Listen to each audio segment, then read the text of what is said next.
There's no feeling more intense than starting over. If you deleted your homework the day before it was due, as I have, or if you left your wallet at home and you have to go back after spending an hour in the commute. If you won some money at the casino and then put all your winnings on red but it came up black.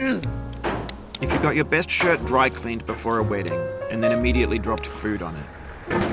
If you won an argument with a friend and then later discovered that they just returned to their original view. Starting over is harder than starting up. If you're not ready for that, like if you've already had a bad day, then what you're about to go through might be too much. Feel free to go away and come back. I'll be here. Alright, thanks for coming with me on this trip. I'll understand if you have to take a break at any point. Just find a safe place to stop and quit the game. And don't worry, I'll save your progress, always, even your mistakes. This game is a homage to a free game that came out in 2002, titled Sexy Hiking. The author of that game was Jazuo, a mysterious Czech designer who was known at the time as the father of B games. And B games are rough assemblages of found objects. Designers slap them together very quickly and freely, and they're often too rough and unfriendly to gain much of a following. They're built more for the joy of building them than as polished products. In a certain way, Sexy Hiking is the perfect embodiment of a B game. It's built almost entirely out of found and recycled parts, and it's one of the most unusual and unfriendly games of its time.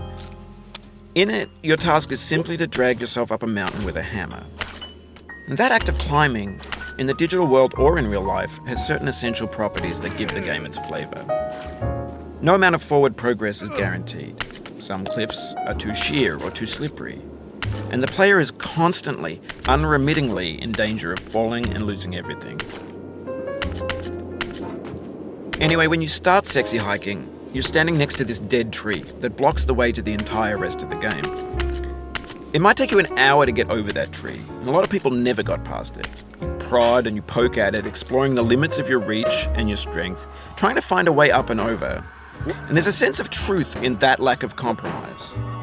Most obstacles in video game worlds are fake.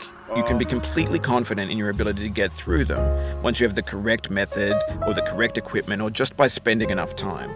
In that sense, every pixelated obstacle in Sexy Hiking is real. The obstacles in Sexy